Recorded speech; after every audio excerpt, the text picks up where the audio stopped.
राम नाम। आप सभी के अंदर विराजमान परमात्मा के पावन चरण प्रणाम। राम नाम।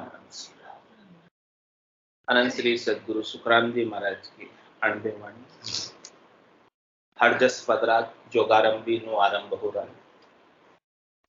महाराज फरमा रहे हैं, कहो इन मन सू क्या करूं, किन विदिलियों समझाए। कहो इन मन सू क्या करूं, किन विदिलियों समझाए। जागृत सुसोपत सपने में, निस दिन विषय मत खाय। जागृत सुशोपत सपने में, निस दिन विषय मत खाय। कहो इन मन सू क्या करूं, किन विधिलियों समझाय। साध संगत घरु टेल के, नेड़ो आवे नी कोई। साध संगत घरु टेल के, नेड़ो आवे नी कोई। भजन करन कुंबेशियो, तब मन रेवे वो सोई। भजन करन कुंबेशियो, तब मन रेवे वो सोई। कहो इन मन सू क्या करूं, किन विदिलियों समझाय। जागृत सुसुप्त स्वप्न में, निश दिन विषय मत खाय। आठ पौर पर मोद दूं, कोयो बोले नहीं साच। आठ पौर पर मोद दूं, कोयो बोले नहीं साच। कोट जतन लख बीनती, कर कर दीठा में खाच। कोट जतन लख बीनती, कर कर दीठा में खाच।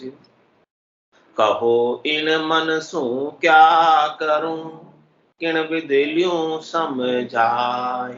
जागृत सुसुप्त स्वप्न में, निश दिन विषय मत खाय। धर्म पुण्य सत जत को, भूलन पकड़े न वीर। धर्म पुण्य सत जत को, भूलन पकड़े नहीं वीर। भगत मुगत हर भजन की, अंतर व्यापे नहीं पीड़। भगत मुगत हर भजन की, अंतर व्यापे नहीं पीड़। कहो इन मन सू क्या करूं, किन विदिलियों समझाय। जागृत सुसुप्त स्वप्न में, निश दिन विषय मत खाय। कह सुख देव में कादर्यो, इन मन माया को जोय। कह सुख देव में कादर्यो, इन मन माया को जोय। राम निभावे तो निभू, नहीं तो निभनो नहीं हो। राम निभावे तो निभू, नहीं तो निभनो नहीं हो। कहो इन मन सू क्या करूं, किन विदिलियों समझाय। जागृत सुसुप्त स्वप्न में, निश दिन विषय मत खाय। महाराज मन की बात बता रहे। आपको सभी मन की होते हैं। आधे स्थूल शरीर है अपने पास जो दिख रहा है, मन सूक्ष्म शरीर है जो दिखता नहीं।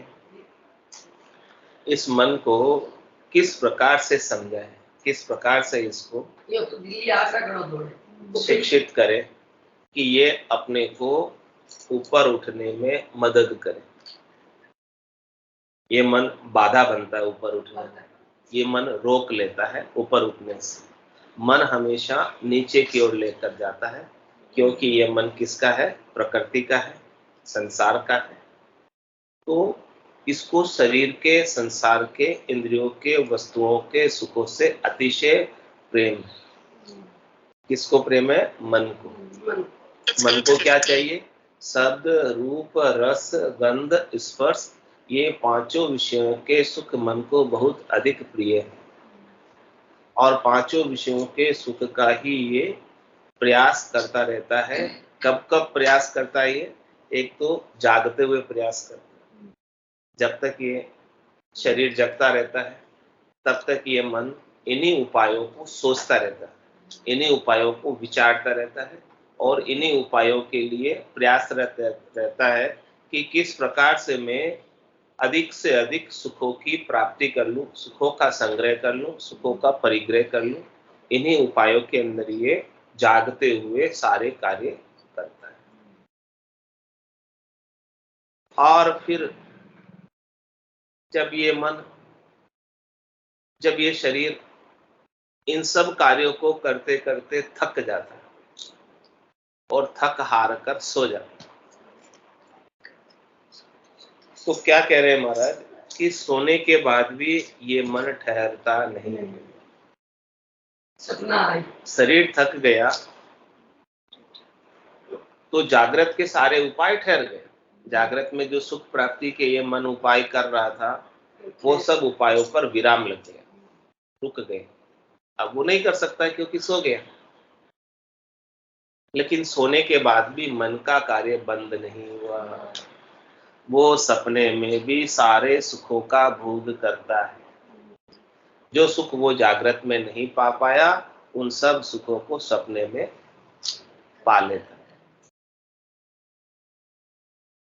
उसे सपने ऐसे आते हैं जैसी मन की भावट होती है, जैसी मन की इच्छा होती है, जैसे मन की वासना होती है, जैसे मन की चाहना होती है, जैसे मन की परिकल्पना होती है, उसी के अनुसार वो अपने सपनों को बुनता है, अपने सपनों को बनाता है और उन्हीं सपनों के अंदर ये मन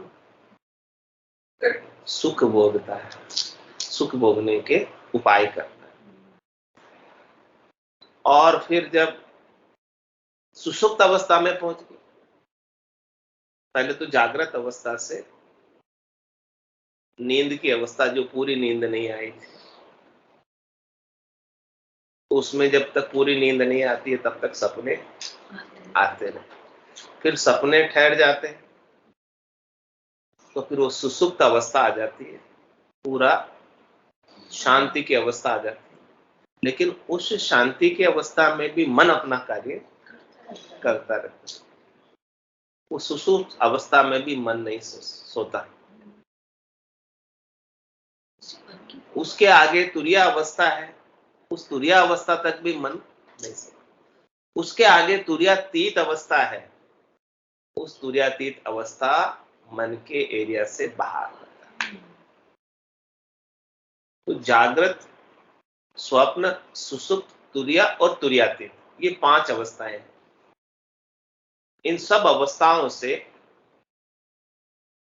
के अंदर ये मन कार्य करता रहता है, दौड़ता रहता है, केवल एक तुरियातीत अवस्था को छोड़कर।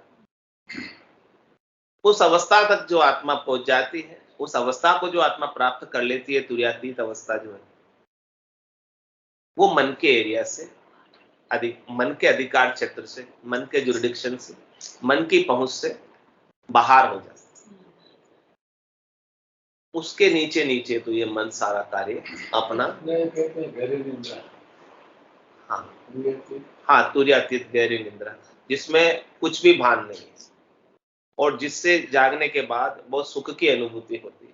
केवल उसमें आत्मा अपने आनंद को अनुभव करती है और सब कुछ भूल जाओ, कुछ भी नहीं रहता, उसमें मन का जोर भी नहीं चलता।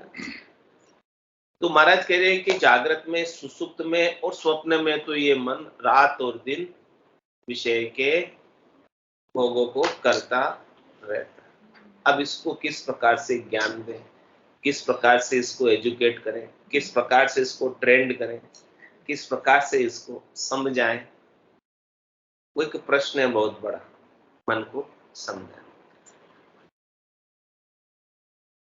मन का गुरु ज्ञान है, ज्ञान से ही ये मन समझता है, ज्ञान के द्वारा ही इसे समझाया जा सकता है, लेकिन वो ज्ञान भी लयबद्ध तरीके से, लीवबंद सुमरण जब तक नहीं होगा तब तक ये मन मानने वाला है, और वो लीवबंद सुमरण ही तुर्यातीत अवस्था को प्राप्त कराता है।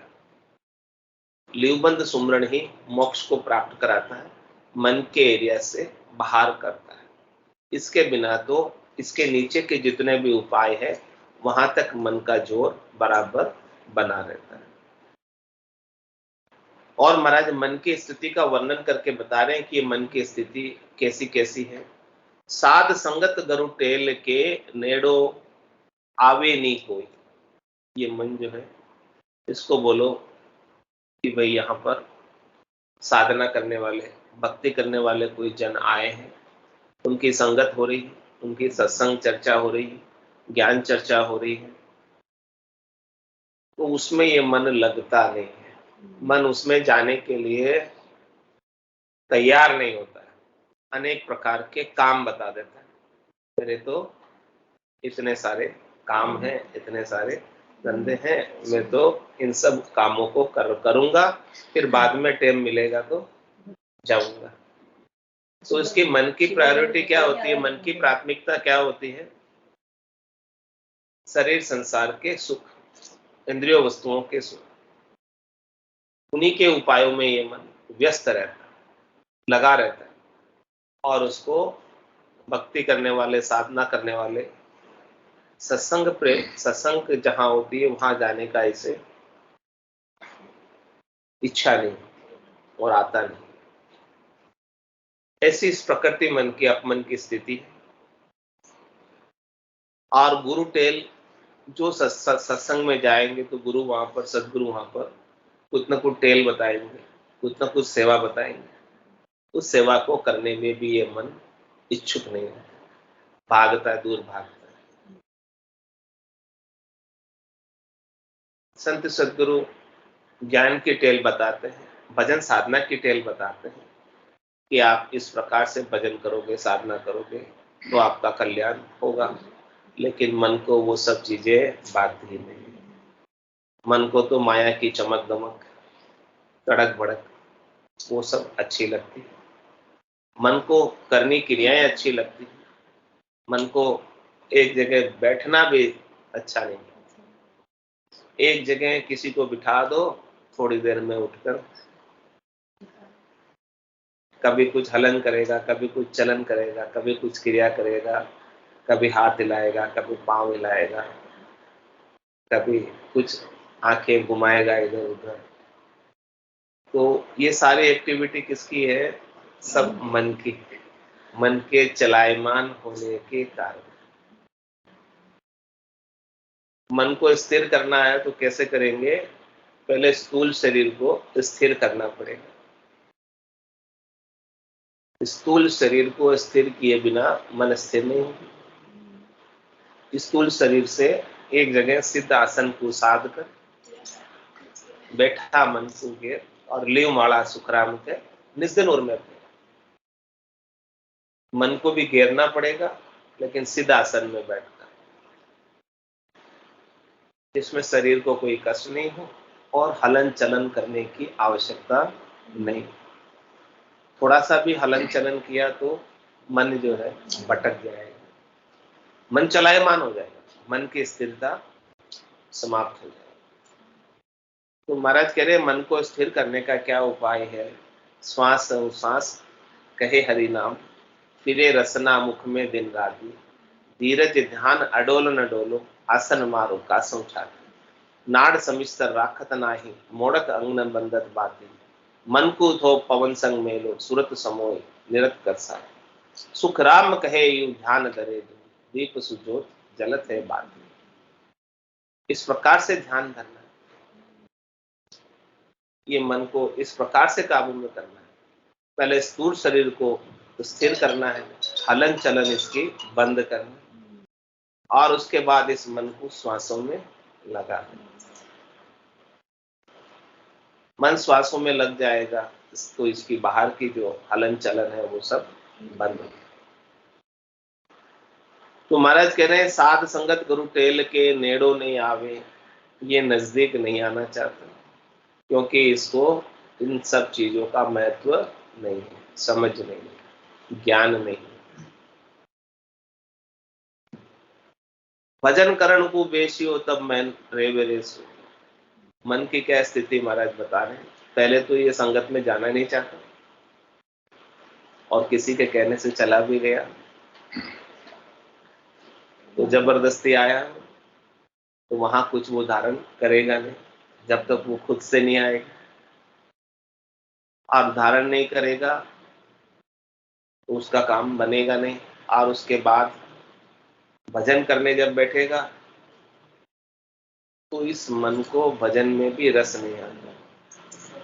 अब जिस चीज में रस नहीं आवे उसमें तो फिर क्या आवे, नींद आए। मन को कुछ काम करा लो, भगा लो, जुड़ा लो, उसमें नींद नहीं आएगी। लेकिन भजन करने जैसे ही बैठेगा तुरंत नींद आ रही, कमर दूर की हाथ में चालू हो जाएगी। सब चालू हो जाए। पंचायत के में बिठाओ जगह क्यों नींद आ जाती है? क्योंकि इसको भजन की वैल्यू नहीं पता, भजन की कीमत नहीं पता। ये भजन कितना कीमती है, कितना आवश्यक है, कितना कल्याणकारी है, कितना महत्वपूर्ण है। इस मन का महत्व रुपए पैसे में है। वो गिनाने बिठा दो तो नींद नहीं आएगी, रात भर गिनते रहेगा। कह दो कि ये रुपए पैसे जितने गिने वो सब तुम्हारे, सोएगा मन।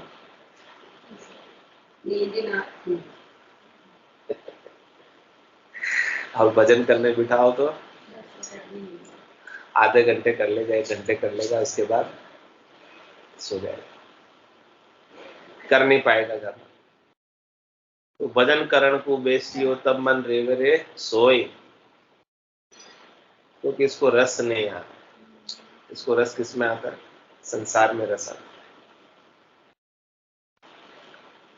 और महाराज मन की स्थिति का वर्णन कर रहे हैं कि 8 पोर प्रमोद दू तो यो बोले नहीं सांच। इसको मैं हमेशा ज्ञान देता ही रहता हूं मन को, क्योंकि मन का गुरु ज्ञान है, मन ज्ञान से ही समझता है। तो मैं इसे समझाता ही रहता हूँ, मन को मनाता ही रहता हूँ, ए भाई, ए बीरा, मान जा, समझ जा, इसे प्रेम के साथ समझाता हूं। तो ये जब ज्ञान सुनता है तब तो कहता हाँ सही है, बिल्कुल अच्छा है, ऐसा ही होना चाहिए, ऐसा ही करना चाहिए, सब कुछ सही है, सब कुछ सही है। लेकिन जब इसके काम पड़ता है तो ये अपनी पे आ जाता है। अपनी पे आने का मतलब ज्ञान को साइड कर देता है। ज्ञान को जो इतना समझाया भूल जाता है ज्ञान। इसको जो अच्छा लगता है, मन को भाता है, ये मन वही करता है। ज्ञान इतना सुन लेने के बाद भी उसको जो भाएगा वही करेगा। सुनेगा सबकी, करेगा मन की। क्या करेगा? करेगा मन की। मन जो कहेगा वही करेगा। मन क्या कहेगा? अच्छे अच्छे खाने के लिए चाहिए, अच्छे अच्छे पहनने के लिए चाहिए, अच्छा अच्छा सुनने के लिए चाहिए, अच्छा अच्छा देखने के लिए चाहिए। वो सब विषय रस, शब्द रूप रस गंध स्पर्श जहां ऐसे मिलेंगे वही कार्य करेगा। और ज्ञान की सब बातें सबकी सुनेगा। मतलब इस कान से सुनकर इस कान से वो मन निकाल देता है। ऐसा मन का स्वभाव, ऐसे मन की प्रकृति है, ऐसे मन का नेचर। क्यों बता रहे महाराज? अपने को मन को समझना पड़ेगा। मन को कंट्रोल करने के लिए किसी चीज को आपको जानना जरूरी है।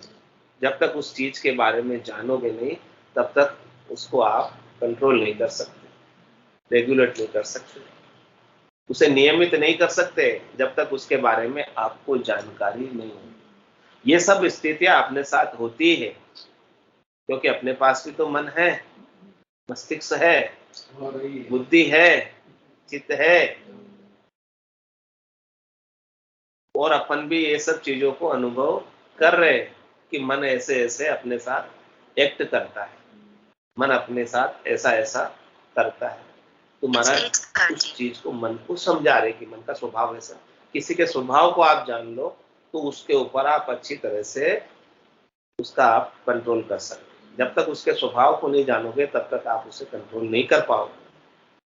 तो मन को कंट्रोल करने के लिए मन को जानना जरूरी है कि मन है क्या चीज और ये करता क्या है, किधर लेके जाता है, इसकी दिशा किधर है। ये हमेशा नीचे की ओर लेके जाता है। तो इसकी बात माननी कि नहीं माननी, अधोगति की तरफ ले जाता है। कर्म करवाता है, कर्मों का फल भुगताता है। सारे कर्म मन ही तो कराता है। चाहना पैदा करता है, इच्छा पैदा करता है, वासना पैदा करता है, अनेक प्रकार के विचार उपाता है। इसका स्वभाव नेचर ऐसा है, उस नेचर को अपने को समझना है और नेचर को समझ के मन से अपने को न्यारा होना, सेपरेट होना, अलग होना। मन को मार मरेगा सो, परम धाम में वासा। परम धाम में वासा प्राप्त करना है तो इस मन को मार दो। मारने का मतलब इसकी इच्छा को मत मानो। ये तो इच्छा है वो ही करेगा जो इसे अच्छी लगे, लेकिन दवाई तो कड़वी ही होती है। मीठी मीठी दवाई पीने से रोग जाएगा क्या। तो कह रहे महाराज समझा रहे कि भजन करण को बेसियो तब मन रेवे वो सोए। सो जाता है, इसको नींद आ जाती है। समाधि का सुख तो नहीं ले पाता, समाधि का आनंद तो प्राप्त नहीं कर पाता और नींद का सुख लेता है, नींद के सुख में लग जाता। और 8 पोर प्रमोद दूं तो यो बोले नहीं सांच। ये सच्ची बात नहीं करता, झूठी बात का ही इसकी प्रधानता है। इतना ज्ञान सुनने के बाद भी मन की प्रधानता किस पे है, झूठ पे। झूठ क्या है, शरीर झूठा है और शरीर के सुख झूठे हैं। तो इसकी प्रधानता शरीर के सुख है, इंद्रियों के सुख है, झूठे क्षणिक नाशवान सुख, इसकी प्रधानता वही है। चाहिए कितना ही ज्ञान सुन ले। कुत्तों की पूंछ 12 बरस तक मोगली में रखो और फिर निकालो तो टेढ़ी की टेढ़ी है। ऐसा ही मन। इसलिए इस मन पर कभी भरोसा नहीं करना, इस मन पर कभी विश्वास नहीं करना कि ये समझ गया मान गया। ये प्रकृति मन ऐसा ही न समझने वाला है और न मानने वाला है। इसको जो अच्छा लगेगा वही करेगा। अब आपको क्या करना है, इससे न्यारा होना। इसकी जो संधि है उस संधि से अलग होना। इसकी संधि में जब तक रहोगे तब तक तो जन्म मरण चलता रहेगा। इसके साथ लगने से ही जन्म मरण, इसके साथ लगने से ही सुख दुख। इसलिए इतनी बात महाराज समझा रहे हैं कि इसको कितना ही ज्ञान दो तो भी ये ज्ञान की बात को आरे नहीं करता। आरे मतलब स्वीकार नहीं करता भीतर से। मान्यता अपनी बदलता नहीं। इसकी मान्यता सुख की है, वो भी शरीर संसार, उसी सुख की मान्यता पर ही ये सारा कार्य इसका चलता रहता अंत तक। मन का कार्य जब तक ये मन रहता है तब तक ये अपनी मान्यता पर ही चलता है। अपनी प्रकृति अपनी नेचर ये कभी नहीं बदलता। तो 8 पोर प्रमोद दूं तो यो बोले नहीं सांच। कोट जतन लख बीनती कर कर दीठा में खांच। क्या इस मन को समझाने के लिए, इस मन को सिखाने के लिए, ट्रेंड करने के लिए, एजुकेट करने के लिए मैंने करोड़ों जतन कर दिए और लाख बार इस मन से विनती भी कर ली प्रेम से। हे भाई हे वीरा मान जा। कितनी बार महाराज ने मन को समझाया, बांदा के समझाया। बांदा के कितने पद लिखे महाराज ने। बांदा किसको संबोधित किया, मन को ही तो किया। बांदा आयो मुसर मत हारो, ये किसको कह रहे, मन को ही तो संबोधित करके कह रहे। ज्ञान किसको सिखा रहे, शिष्य किसको बना रहे, अपने ही मन को शिष्य बना रहे। तो क्या कहते, कोट जतन लख विनती, इससे मैंने विनती करके भी समझाया, विनम्रता के भाव से, इसे प्रार्थना भी की मन से, और करोड़ों उपाय भी किए, जतन भी किए। करोड़ जतन लख जापता, 5 वश नहीं हुए। ये मन के पांचों विषय, शब्द रूप रस गंध स्पर्श के सुख करोड़ों जतन करने से और लाख जाप्ता करने से भी बस में नहीं, बस में कैसे, लिव ला गया सुखराम के से जय सब बस हुए। कह रहे महाराज जब लिव लग गई राम भजन की और निज नाम की अनुभूति होने लगी, ध्वन्यात्मक शब्द अपने भीतर गर्जना करने लगा, उसके पश्चात ये मन से आत्मा न्यारी होगी। ये मन तो वही रहेगा, मन तो वैसा का वैसा रहेगा, इसका कुछ बदलने वाला नहीं। आत्मा कोई न्यारा होगा। पांचों पुरुष दौड़ा हुआ जान न देवे मोह, सदगुरु भेद बताविया चढ़िया पिछाड़ी हो। कह रहे ये तो खड़े ही रहेंगे, ये तो अपना कार्य जोर दाव लगाते ही रहेंगे, आपको तो इनसे अलग होकर पीछे के रास्ते से, पीछम के रास्ते से केवल पद आनंद पद में जाना है। 10वें द्वार को खोल के 9 दरवाजों से जाएंगे तो जम के पास हिसाब कराने जाना पड़ेगा। 3 लोकों में ही रहेगी आत्मा, तो इन सबसे न्यारा होकर 10वें द्वार को खोल के जाना है। और 10वां द्वार लिवबंद सुमरण से खुलेगा। इसके लिवबंद सुमरण मोक्ष पहुंचा, और कोई मोक्ष पहुंचाने वाला है नहीं। तो कोट जतन लख बीनती, कर कर दीठा में खांच। क्या करेंगे, मैंने करके देख लिया, और वो भी ऐसे नहीं, खांच खांच के किया। यानी इसको बहुत हठयोग से समझाने की भी कोशिश की, लेकिन ये हठयोग से इंद्रियां और बलवती हो जाती है। जितने इसको दबाते हैं उतना ये अधिक उकस कर आती है। मैंने सारे उपाय कर लिए, किसी उपायों से ये मन मानता, ये दिल है कि मानता नहीं, ये मानता नहीं, ऐसा का ऐसा ही रहता है। और क्या कह रहे महाराज इस मन के बारे में, धर्म पुण्य सत जत को भूल न पकड़े न भी। कोई इसे अच्छी बात बताए, धर्म की बात बताए, पुण्य की बात बताए, सत्य की बात बताए, जतिपणे में रहने की शील व्रत की बात बताए, उपकार की बात बताए, सेवा की बात बताए, तो ये मन कैसा है, भूल कर भी उस बात को पकड़ने के लिए तैयार नहीं है। मन किस बात के लिए तैयार है, अपनी स्वार्थ पूर्ति के लिए। अपने को सुख कैसे मिलेगा, उन सब बातों के लिए मन तैयार है, बाकी दूसरी कोई बातों के लिए मन तैयार नहीं है। धर्म पुण्य सतजत को भूल न पकड़े नहीं भूल, ये भूल कर भी नहीं पकड़ता है। मतलब इसको आप भुलाने की कोशिश करो तो भी ये विषय रस नहीं भूलता है, और ये धर्म पुण्य की बात, सज्जत की बात में पड़ता ही नहीं है। ऐसा मन हावी है, ऐसा मन अपरबल है, ऐसा मन जबरदस्त है। इतनी इसकी ताकत है मन की। सब मन के हाथ बिके हैं, 3 लोग 14 भोग, जो भी आए सबके पास मन है, सबके पास मस्तिष्क है, सबके पास बुद्धि है, सब इसके हाथ बिक गए। ये जहां जहां चाहता है वहां मां इस आत्मा को लेकर जाता है। लेकिन कह रहे महाराज, जिस आत्मा को सदगुरु का ज्ञान मिल गया, वो मन से कहती है, मन रे मैं तो कछु नहीं जान, सदगुरु ज्ञान बतायो भारी, अब उल्टी करता, अब मैं तेरे साथ लगने वाली नहीं।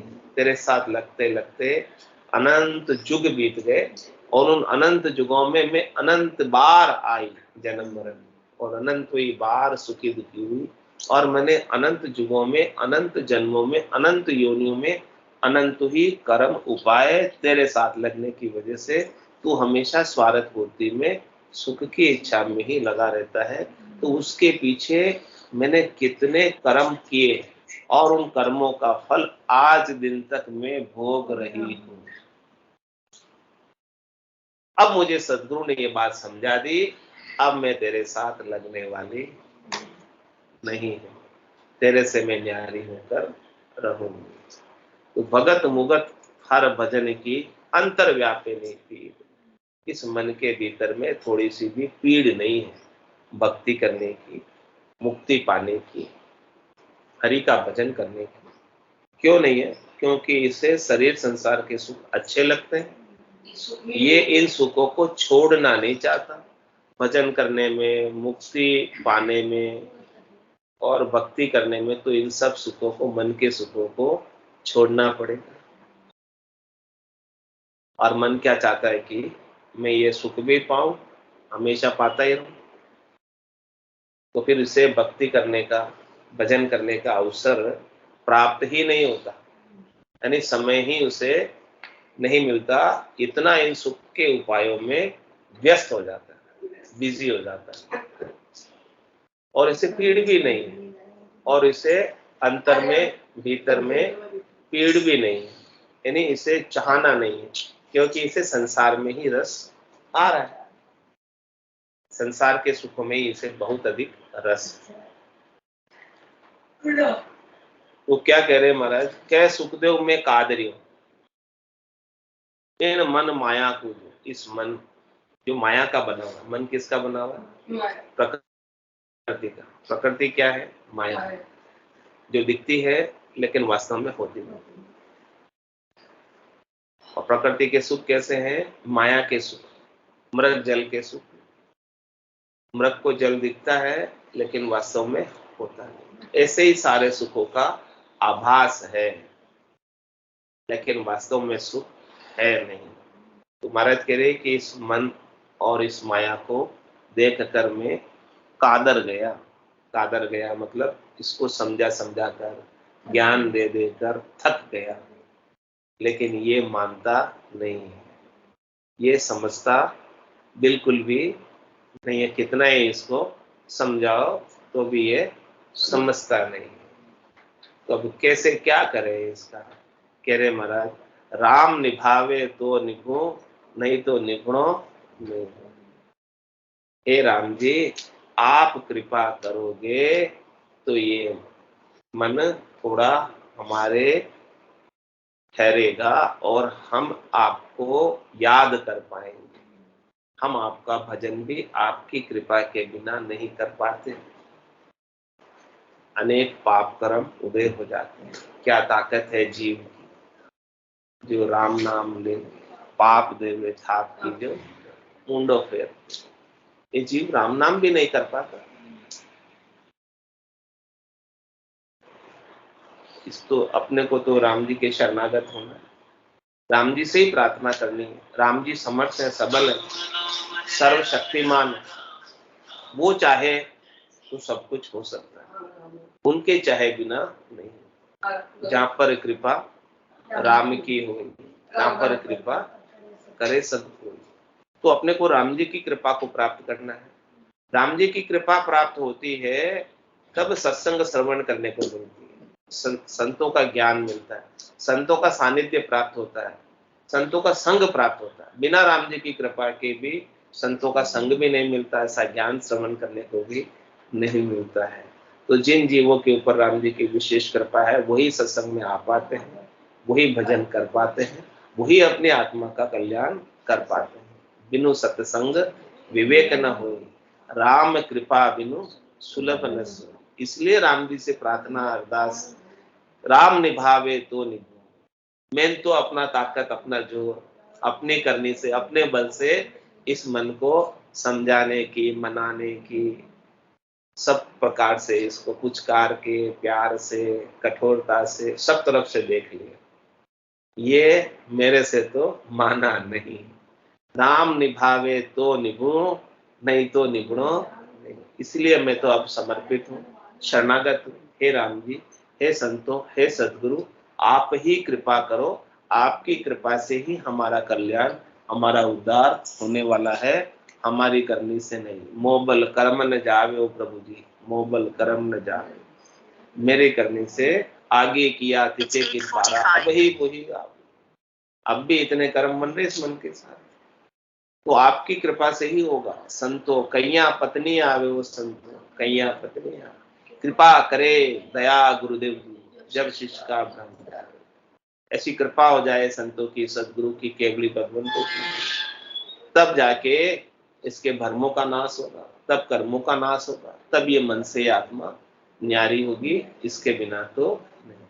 बोलो राम सदगुरु देव जी महाराज दिन्य हो परम दयाल सदगुरु सुखराम जी महाराज ने दिन्य हो अनंत श्री सदगुरु सुखराम जी महाराज के ज्ञान स्वरूप भगवान ने दिन्य हो केवली भगवंता ने दिन्य हो जीवा तारण जहाज ने दिन्य हो मोक्ष के मालिका ने दिन्य हो अनंत कोटि संतान दिन्य हो राम सभा में राम राम सा राम राम